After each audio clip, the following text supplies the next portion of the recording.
नमस्कार,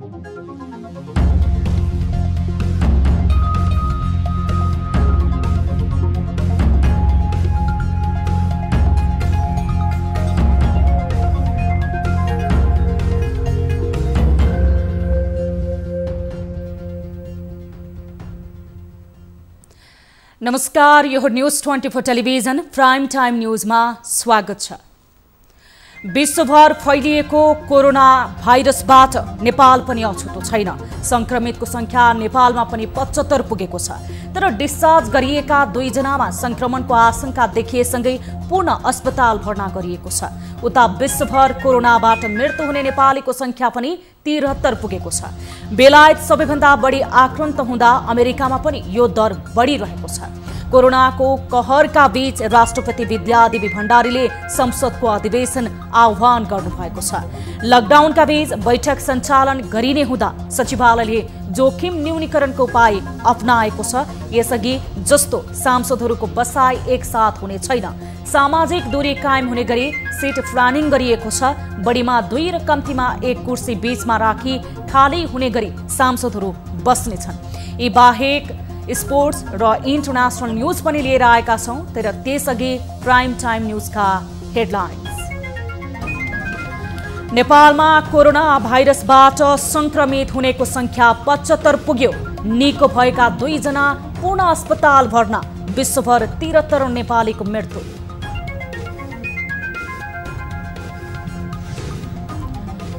कोरोना परीक्षण किट अभावले विराटनगरमा अटोमेटिक मेसिन बन्द।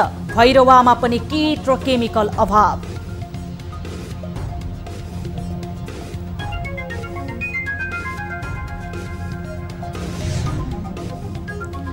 राष्ट्रपति विद्यादेवी भण्डारीबाट संघीय संसदका 2 सदनको अधिवेशन वैशाख 26 गतेका लागि आह्वान। सामाजिक दूरी कायम राखेर बैठक सञ्चालनको तयारी।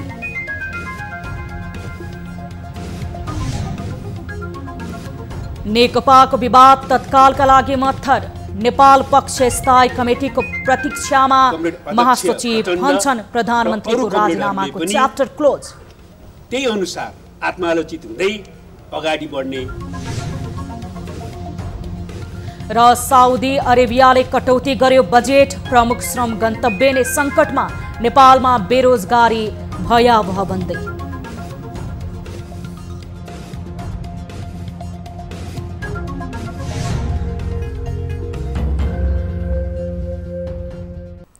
हामी निरन्तर न्यूजमा छौं।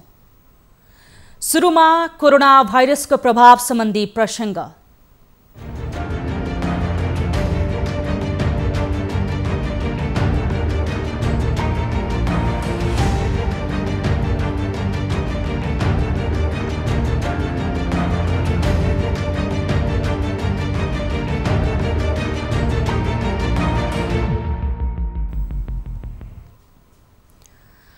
नेपालमा एकै दिन 16 जनामा कोरोना भाइरसको संक्रमित थपिएका छन्। आज नेपालगञ्जमा 15 र वीरगञ्जमा 1 गरी 16 जनामा कोरोना पुष्टि भएको हो। यो सहित देशभर संक्रमितको संख्या 75 पुगेको छ। यसअघि नेपालगञ्जमा 9 र पर्सामा 1 गरी 10 जनामा कोरोना संक्रमण पुष्टि भएको थियो। मन्त्रालयका अनुसार नेपालगञ्जको प्रयोगशालामा 5 पुरुष र 4 जना महिलामा कोरोना संक्रमण पुष्टि भएको हो। यस्तै वीरगञ्ज महानगरपालिका वडा नम्बर 3 छपकैयाका 36 वर्षीय पुरुषमा कोरोना संक्रमण फेला परेको हो। उनको शुक्रबार स्वाब संकलन गरिएको थियो। उनी स्वयंले शंका लागेपछि पीसीआर परीक्षण गराइदिन वडा अध्यक्ष बैजुलाल स्वर्णकारलाई आग्रह गरेका थिए। संक्रमितका बुबाले उनी लकडाउनको समयदेखि नै घरमै रहँदै आएको बताएका छन्। रोजा बस्ने र नमाज घरमै पढ्ने गरेको उनको भनाइ छ। उनको परिवारमा 17 जना सदस्य रहेका छन्। स्थानीय प्रशासनले परिवारका सदस्यलाई घर बाहिर ननिस्कन आग्रह गरेको छ। 3 जना जमातीमा संक्रमण भेटिएपछि सील गरिएको छपकैया क्षेत्र शनिबार मात्रै खोलिएको थियो। यस विषयमा हामी थप जानकारी लिन गइरहेका छौं। हाम्रा टिभी जर्नलिस्ट भगतराम थारू प्रत्यक्ष सम्पर्कमा जोडिनु भएको छ नेपालगञ्जबाट। भगत, नेपालगञ्जमा आज 15 जना कोरोना भाइरसका संक्रमित थपिएको पुष्टि भएको छ। यस विषयमा जानकारी गराउनुस्। अहिले नेपालगञ्जको स्थिति हामी हाम्रा टिभी जर्नलिस्ट भगतराम थारूसँग प्रत्यक्ष नेपालगञ्जमा जो 15 जना कोरोना संक्रमित थपिएका छन् आज स्वास्थ्य मन्त्रालयले पुष्टि गरेको छ 15 जनामा कोरोना संक्रमण पुष्टि भएको। भगतराम, नेपालगञ्जमा आज मात्र 15 जनामा कोरोना संक्रमण भएको पुष्टि भएको छ, यस विषयमा जानकारी गराउनुस्। हजुर, तपाईले सुनिरहनु भएको छ भगतराम मलाई?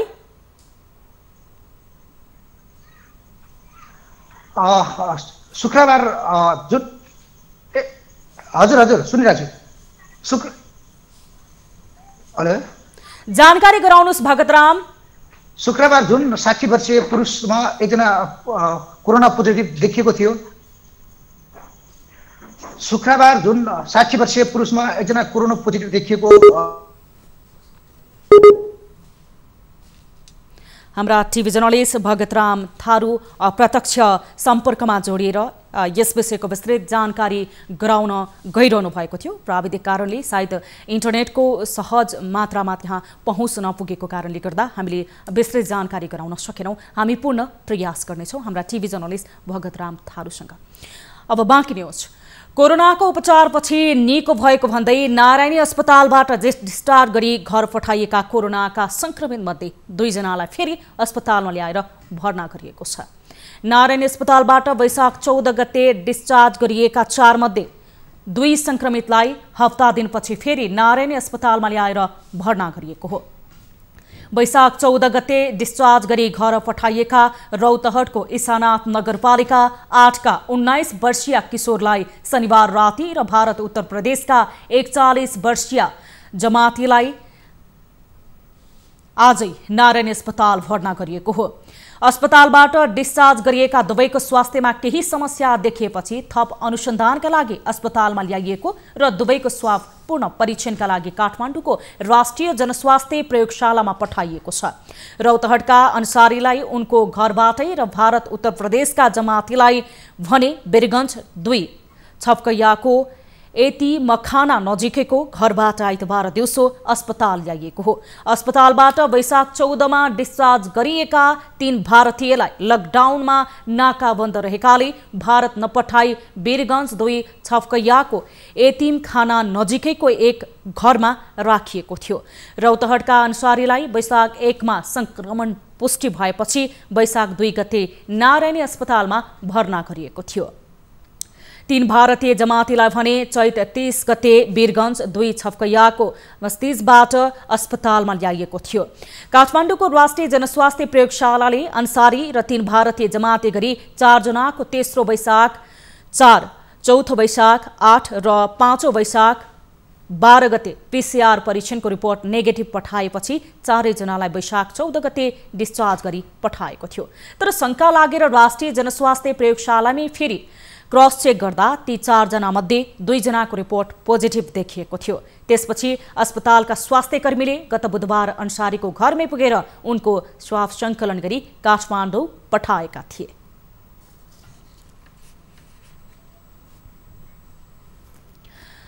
कोरोना परीक्षण गर्ने अटोमेटिक मेसिनमा प्रयोग हुने रिएजेन्ट आरएनए एक कन्ट्र्याक्ट किट अभाव भएको छ।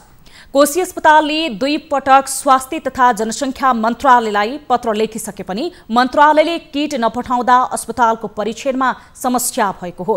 मन्त्रालयले रिएजेन्ट किट नपठाएका कारण सामान्य रूपमा कोरोना परीक्षण गर्नुपर्ने बाध्यता रहेको छ। मेसिनबाट एकैपटक 72 वटा स्वाब परीक्षण गर्न सकिने भए पनि मन्त्रालयले रिएजेन्ट किट नपठाउँदा समस्या उत्पन्न भएको छ। प्रदेश सरकारले कोरोना परीक्षणका लागि छुट्टै ल्याब थप गरेको छ। तर कोशी अस्पतालको ल्याब पूर्ण क्षमतामा सञ्चालन हुन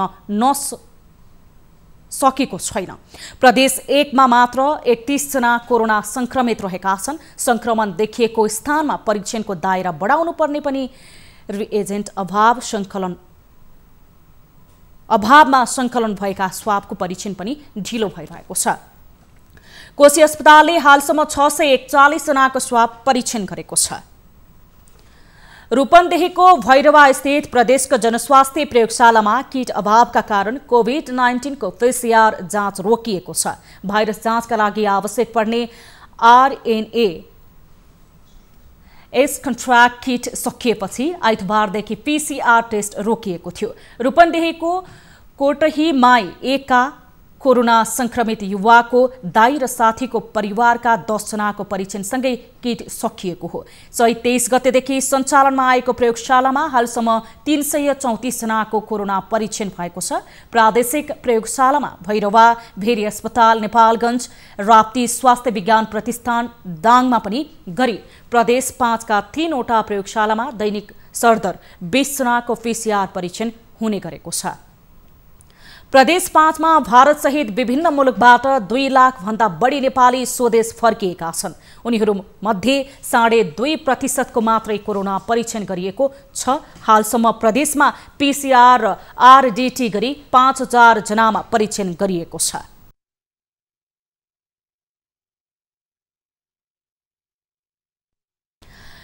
राष्ट्रपति विद्यादेवी भण्डारीले संघीय संसदका दुवै सदनको अधिवेशन आह्वान गर्नुभएको छ। सरकारको सिफारिसमा राष्ट्रपति भण्डारीले वैशाख 26 शुक्रबार अपराह्न 4 बजेका लागि बैठक आह्वान गर्नुभएको राष्ट्रपति कार्यालयले जानकारी दिएको छ। राष्ट्रपतिले संविधानको धारा 93 को उपधारा 1 बमोजिम अधिवेशन आह्वान गर्नुभएको जारी विज्ञप्तिमा जनाएको छ। बजेट अधिवेशनका रूपमा समेत चिनिने यो अधिवेशनले सरकारको नीति तथा कार्यक्रम र आर्थिक वर्ष 2077-78 को बजेट ल्याउनेछ। संविधानको धारा 119 को उपधारा 3 मा राजस्व र व्ययको अनुमान प्रत्येक वर्ष जेठ महिनाको 15 गर्ने संघीय संसदमा पेश गर्ने व्यवस्था रहेको छ। यसअघि आज बसेको मन्त्री परिषद बैठकले संघीय संसदको वर्षीय अधिवेशन अर्थात् बजेट अधिवेशन वैशाख 26 गते बोलाउन राष्ट्रपति समक्ष सिफारिस गरेको थियो। संघीय संसदमा कोरोना भाइरसबाट जोगिन बैठकमा सांसदहरूले बोलेपछि माइकलाई अनिवार्य सेनिटाइजर गर्नुपर्ने भएको छ। वैशाख 26 गतेदेखि सुरु हुने बैठकको सभाहलमा कोरोनाको जोखिम न्यूनीकरण गर्न सभाहलमा प्रयोग हुने माइक एकजना सांसदले बोलेपछि सेनिटाइज गरेर मात्रै अर्का सांसदले बोल्ने व्यवस्था मिलाउने भएको हो। आज प्रतिनिधि सभाका सभामुख अग्निप्रसाद सापकोटाले सुरक्षित रूपमा संसद चलाउने बारे छलफलका क्रममा उक्त व्यवस्था गर्न लागिएको हो। साथै संसदका लागि सर्जिकल मास्कको प्रयोग अनिवार्य गर्न सभाहलमा प्रयोग हुने माइक एकजना सांसदले बोलेपछि सेनिटाइज गरेर मात्रै अर्का सांसदले बोल्ने व्यवस्था मिलाउन हरेक टेबलमा सेनिटाइजर राख्न, बैठक कक्षको सेन्ट्रल AC नचलाउने लगायतका सुझाव दिएको छ। यसअघि जस्तो सांसदहरूको बसाई एकसाथ हुने छैन। सामाजिक दूरी कायम हुने गरी सिट प्लानिङ गरिएको छ। बढीमा 2 र कम्तीमा 1 कुर्सी बीचमा खाली हुने गरी सांसदहरू बस्नेछन्। पछाडिको खाली स्थानमा समेत कुर्सी व्यवस्थापन गरेर सांसदहरू बीच दूरी कायम गरिएको थियो। हामीसँग न्युजहरू अझै बाँकी छन्। अहिले लाइभ ब्रेक।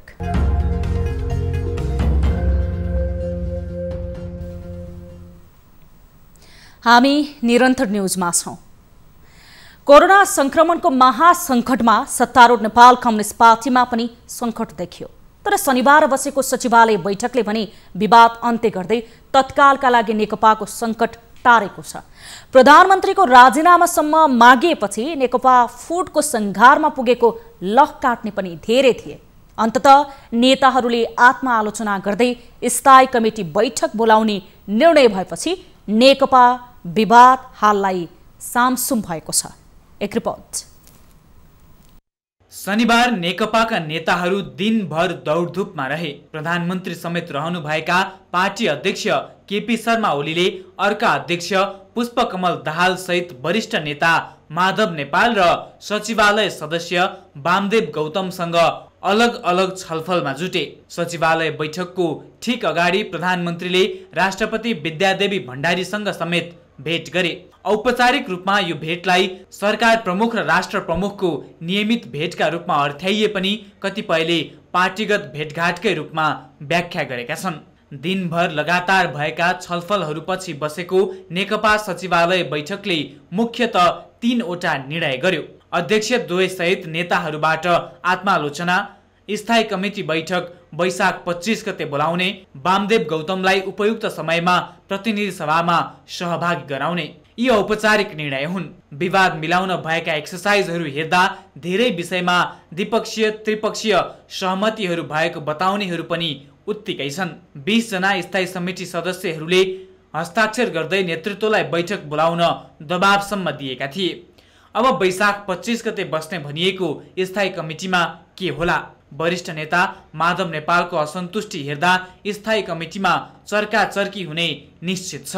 अध्यक्ष द्वयबीच कुनै सहमति हो कि भन्ने शंका नेपाल पक्षले लिएको छ। नेपाल पक्षकी स्थायी कमिटी सदस्य अष्टलक्ष्मी साक्यले सचिवालय बैठकले सबै विषय नटुङ्ग्याएको बताइन्। मुखले चाहिँ शब्दले मात्रै प्रयोग गरेर पुग्दैन, अब कार्यान्वयनको त कस्तो हुन्छ त? किन पीडा नि अचानो र चाहिँ खुकुरीको त थाहा छ नि। अब अचानोलाई त दुःख दिएछ, पीडा दिएछ, गाह्रो छ नि त। अब यातनै खाएको छ। यसको अर्थ सचिवालय बैठकमा उठेका विवादका विषय पुनः स्थायी कमिटीमा उठ्छ। तर महासचिव विष्णु पौडेल पार्टीभित्रका विवाद मिलिसकेको बताउँछन्। पौडेल भन्छन् स्थायी कमिटी सदस्यहरूले आफ्ना तितो पोखलान्, तर सचिवालयले मिलाएको विषय पुनः उठ्दैन। एकता र सहमतितर्फ अभिमुख भएका निष्कर्षहरूलाई नयाँ उचाइबाट पुष्टि पुनर्पुष्टि गर्ने, त्यसलाई अझ समृद्ध तुल्याउने सन्दर्भमा स्थायी कमिटीका सदस्यको हामीले योगदान गर्नुहुन्छ। त्यहाँ अरू कुनै व्यक्ति केन्द्रित आलोचना हुने वा कुनै पद वा कुनै जिम्मेवारी केन्द्रित आलोचना हुने त्यस प्रकारका टिप्पणीहरू त्यहाँ हुन्छन् भन्ने मलाई लाग्दैन। नेकपा विवादले राजनीतिक सङ्कट निम्त्याउने आकलनहरू हाललाई टरेको छ। शक्ति हात पार्ने दाउपेच पुनः नआउला भन्न सकिन्न। दुई पार्टी मिलेर बनेको नेकपा भित्रको विवादले राष्ट्रिय राजनीतिलाई प्रभाव पार्नेतर्फ नेताहरू सचेत बन्नुपर्ने दबाव पनि उत्तिकै छ। क्यामेरामा कान्छा डङ्गोलका साथ TV journalist Angraj नेउपानेको report. जनकपुरको Marwari सेवा समितिले लकडाउनको अवधिमा 14 दिनदेखि निशुल्क खानाको व्यवस्था गर्दै आएको छ। मजदुरी गरी जीविका चलाइरहेकालाई लकडाउनले गर्दा समस्या भएपछि मारवाडी सेवाले निशुल्क खानाको व्यवस्था गरेको हो, जहाँ हरेक दिन 1500 जनाले खाना खाने गरेका छन्। हामी यति बेला जनकपुर धाम स्थित मारवाडी सेवा समितिको छेउमै छौँ। यहाँ दैनिक 14 दिनदेखि विपन्न र गरिबहरूको लागि भोजनको व्यवस्थापन गरिएको छ। घरबाट भाँडाकुँडा लिएर आएर उहाँहरू भोजन पनि गर्नुहुन्छ र घरको लागि भोजन पनि लिएर जानुहुन्छ। हामी आज मारवाडी सेवा समिति जनकपुरका ती व्यक्तिहरूसँग भेट गराउँछौँ जो निरन्तर राहत वितरणदेखि लिएर यति बेला भोजनको व्यवस्थापन गर्नुभएको छ र दूर दराजका व्यक्तिहरू, ससाना बालबालिकाहरू, स्थानीय महिलाहरू सबै आएर यहाँ भोजन गर्ने गर्छन् र आशीर्वचन दिएर जाने गर्छन्।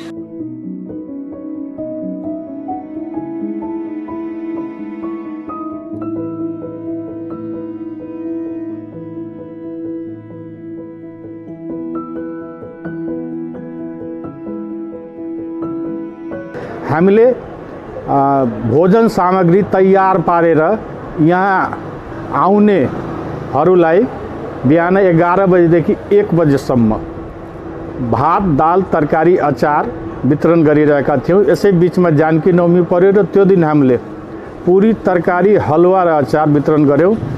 र आज यो हाम्रो 14 दिनको कार्यक्रम छ र हिन्दू धर्मअनुसार आज एकादशी परेको हुनाले हामीले पुरी, तरकारी, बुनिया, अचारको आज व्यवस्था गरेका छौँ। र यो लकडाउनको अवधिसम्म हामीले हाम्रो क्षमताले भ्याएसम्म लकडाउनको अवधिसम्म यो भोजन सामग्री वितरण गर्ने लक्ष्य राखेका छौँ। यसले केही न केही रूपमा सामाजिक टेवा पुग्नेछ। नहुने, घरमा खानै नहुने त्यस प्रकारका मान्छेहरू आइरहेछ। हामीहरूले उनीहरूलाई खाना खुवाएर बडा सन्तुष्ट भइरहेछौँ, बडा आनन्द भइरहेछ। यस्तो मौका कहिलेकाहीँ आउँछ।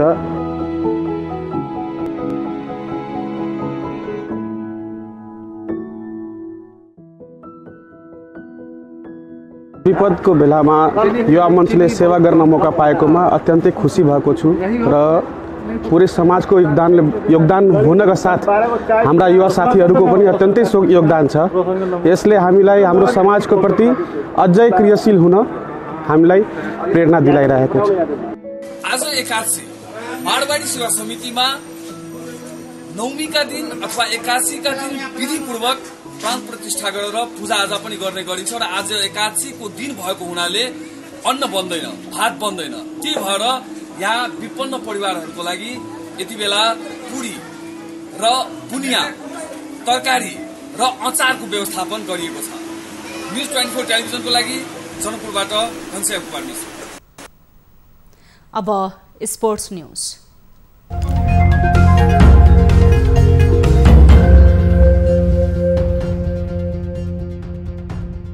अमेरिकी महिला फुटबल टिमले पुरुष टिम सरह तलब माग गर्दै दायर गरेको मुद्दा एक अदालतले खारेज गरेको छ।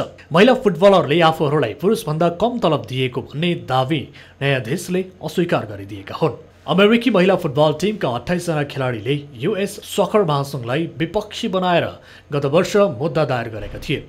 समान तलब ऐन अनुसार अन्याय भएको भन्दै टिमले 52.8 मिलियन अमेरिकी डलर क्षतिपूर्ति समेत माग गरेको थियो। यता खेलाडीहरूले अदालतको यो निर्णय विरुद्ध अपिल गर्ने बताएका छन्। अमेरिकाले गत वर्षको महिला विश्वकप चौथो पटक जितेको थियो। त्यस्तै अमेरिकाले ओलम्पिकको महिला फुटबलमा अहिलेसम्म 5 स्वर्ण जितिसकेको छ।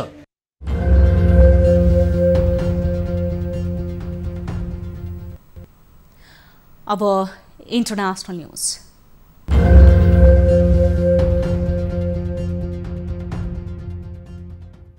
नेपालीहरूको प्रमुख श्रम गन्तव्य साउदी अरेबियाले बजेट खर्चमा भारी कटौती गर्ने भएको छ। कोरोना भाइरस संक्रमणका कारण अर्थव्यवस्थामा पुगेको नोक्सानी कम गर्न कडा र अप्रिय फैसला गर्नुपर्ने अवस्था आएका त्यहाँका वित्त मन्त्री मोहम्मद अल जदानले बताएका छन्। यो संकटबाट पार पाउन सबै विकल्प खुल्ला राखिएको उनले बताएका हुन्। वित्त मन्त्री अल जदानले बजेट खर्चमा कटौतीकै वित्तीय मामिलामा पनि कडाई गरिने उल्लेख गरेका छन्। उनका अनुसार साउदीले अब देशभित्र सञ्चालित मेगा परियोजनाको खर्चमा पनि भारी कटौती गर्दैछ। विश्वको सबैभन्दा ठूलो तेल निर्यातक मुलुक साउदी अरेबिया हाल तेलको मूल्यमा भएको ऐतिहासिक गिरावटका कारण चिन्तित छ। त्यहाँको अर्थव्यवस्थामा यो गिरावटले सीधा असर गरेको छ। नेपाल श्रम आप्रवासन प्रतिवेदन 2020 मा उल्लेखित तथ्याङ्क अनुसार यतिखेर मलेसिया, कतार, संयुक्त अरब इमिरेट्स, साउदी अरब र कुवेत गरी 5 राष्ट्रले मात्रै नेपालको कुल श्रम आप्रवासनको 88% ओगटेका छन्। देशभित्र रोजगारीका अवसर नहुने र प्रमुख श्रम गन्तव्य सहित सारा विश्वकै अर्थतन्त्र शिथिल हुने अवस्थाले अब नेपालमा गरिबी र बेरोजगारी दर भयावह बन्ने जोखिम देखिएको छ।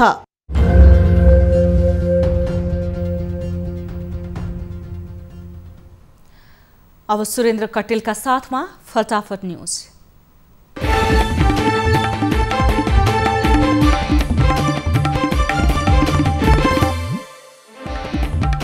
नेपालमा एकै दिन 16 जना कोरोना संक्रमित थपिए। संक्रमितको संख्या 75 पुग्यो। विश्वभर कोरोनाबाट मृत्यु हुने नेपालीको संख्या 73 पुग्यो। सबैभन्दा धेरै बेलायतमा विश्वभर 5000 बढी नेपालीमा संक्रमण। राष्ट्रपति विद्यादेवी भण्डारीबाट संघीय संसदका दुवै सदनको अधिवेशन आह्वान। वैशाख 26 गतेका लागि बैठक बोलाइयो। लकडाउन थप कडा पार्न प्रधानमन्त्री केपी शर्मा ओलीको निर्देशन। सीमा क्षेत्रमा उच्च सतर्कता अपनाउने निष्कर्ष। कोरोना संक्रमण निको भएर डिस्चार्ज भएका युवकलाई फेरि नारायणी अस्पताल भर्ना गरियो, पुनः परीक्षण गरिँदै। आज विश्व प्रेस स्वतन्त्रता दिवस मनाइँदै नेपालमा प्रेस स्वतन्त्रताको स्थिति खस्कियो। नेपाल 6 स्थान तल झर्यो। राष्ट्रपति विद्यादेवी भण्डारीद्वारा विश्व प्रेस स्वतन्त्रता दिवसका अवसरमा शुभकामना व्यक्त। भयमुक्त पत्रकारितालाई आत्मसात गर्न आह्वान। नारायणीलाई कोभिड अस्पताल बनाइएको विरोधमा वीरगञ्जमा काङ्ग्रेसको प्रदर्शन। सर्वसाधारणले अन्य सेवाबाट वञ्चित भएको भनाई। चाप बढेपछि उपत्यकामा थप सतर्कता। सबै नाकामा डिसइन्फेक्सन टनेल राखिने। माल्टामा नेपाली अलपत्र एनआरएनका पदाधिकारीले सहयोग नगरेको गुनासो। राप्ती स्वास्थ्य विज्ञान प्रतिष्ठानमा दैनिक सरदर 4-5 जनाको मात्र स्वाब परीक्षण हुँदै प्रविधि हुँदा समेत परीक्षणको दायरा बढ्न सकेन। राहत वितरण गर्न माग गर्दै स्थानीयद्वारा पर्साको जिरा भवानी गाउँपालिका कार्यालय घेराउ। विपन्न परिवार बढी समस्यामा परेको गुनासो। झापामा सीमामा खटिएका प्रहरीमाथि भारतीयको आक्रमण। 1 जवान घाइते। अर्घाखाँचीको भूमिका स्थानमा जङ्गली च्याउ खाँदा 1 को मृत्यु, 8 जना बिरामी।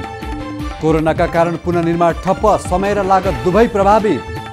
रूपन्देहीको भैरहवा स्थित प्रदेश जनस्वास्थ्य प्रयोगशालामा किट अभाव, PCR जाँच रोकियो।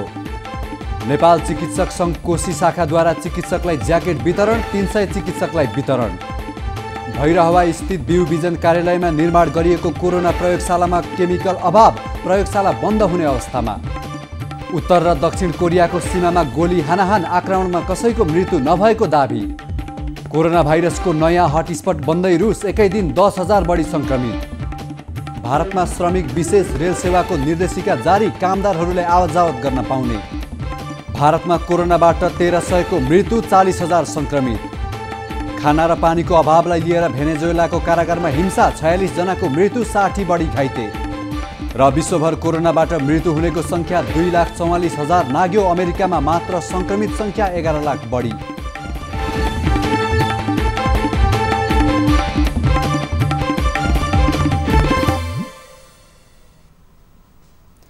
अब एउटा रोचक प्रसङ्ग। लकडाउनका कारण एक्वेरियम सुनसान भएपछि जापानको टोकियो स्थित एउटा एक्वेरियमले त्यहाँ पालिएका इल माछाका लागि भिडियो कल गर्न जनतासँग अपिल गरेको छ। लकडाउनका कारण एक्वेरियममा पर्यटक नआउँदा निकै अत्यास मानिरहेका ती माछाहरूलाई मान्छे भएको आभास दिलाउन भिडियो कल गर्न अनुरोध गरिएको हो। सुविधा नामक एक्वेरियम मार्च महिनाको सुरुदेखि नै बन्द छ, जसका कारण त्यहाँ रहेका जनावरहरूले पछिल्लो 2 महिनादेखि बाहिरी मान्छेको अनुहार देख्न पाएका छैनन्। मानिसको आवागमन नभएको ठाउँमा लामो समय कैद हुनुपर्दा इल माछामा निकै नकारात्मक असर देखिएको एक्वेरियमका अधिकारीहरूले थाहा पाए। अरू बेला आगन्तुकहरूलाई हेर्नका लागि बालुवा बाहिर टाउको निकालिरहने इलहरू अहिले जति बेला पनि बालुवाभित्रै टाउको घुसारिरहने गरेका छन्। त्यसैले भिडियो कल मार्फत धेरैभन्दा धेरै मानिसहरूको बोली तथा अनुहार एक्वेरियममा रहेका इल माछालाई देखाएर उनीहरूको एक्लोपना र डिप्रेसन भगाउने योजना बनाइएको छ। प्राइम टाइम न्यूज सक्नु अघि अहिलेसम्मका हेडलाइन्स पुनः एकपटक। नेपालमा कोरोना भाइरसबाट संक्रमित हुनेको संख्या 75 पुग्यो। निको भएका 2 जना पुनः अस्पताल भर्ना, विश्वभर 73 नेपालीको मृत्यु।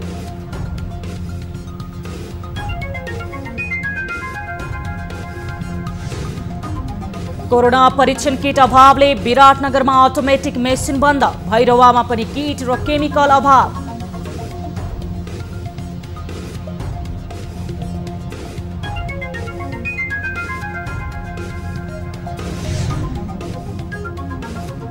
राष्ट्रपति विद्यादेवी भण्डारीबाट संघीय संसदका दुवै सदनको अधिवेशन वैशाख 26 गतेका लागि आह्वान, सामाजिक दूरी कायम राखेर बैठक सञ्चालनको तयारी।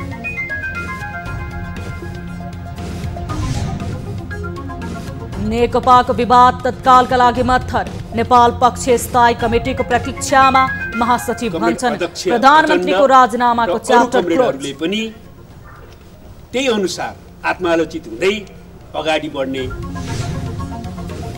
र साउदी अरेबियाले कटौती गर्यो बजेट, प्रमुख श्रम गन्तव्य नै सङ्कटमा, नेपालमा बेरोजगारी भयावह बन्दै।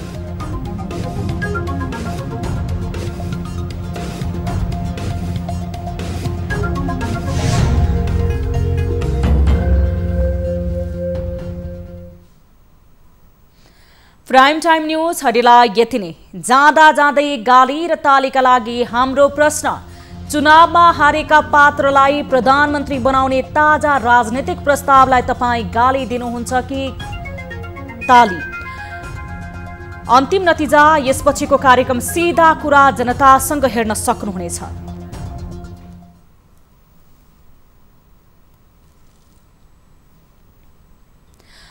थप न्यूजका लागि हाम्रो वेबसाइट www.news24nepal.com हेर्न नभुल्नुहोला। साथै तपाईँले हामीलाई फेसबुक, ट्विटर, युट्युबमा पनि फलो गर्न सक्नुहुनेछ। यस्तै मोबाइल, भाइबर र इमेलबाट न्यूज 24 टेलिभिजनको हेल्प डेस्कमा कुनै समस्या र गुनासो छन् भने प्रत्यक्ष रूपमा सम्पर्क राख्न सक्नुहुनेछ। अहिलेलाई बिदा दिनुहोस्, हामी निरन्तर न्यूजमा छौँ। नमस्ते।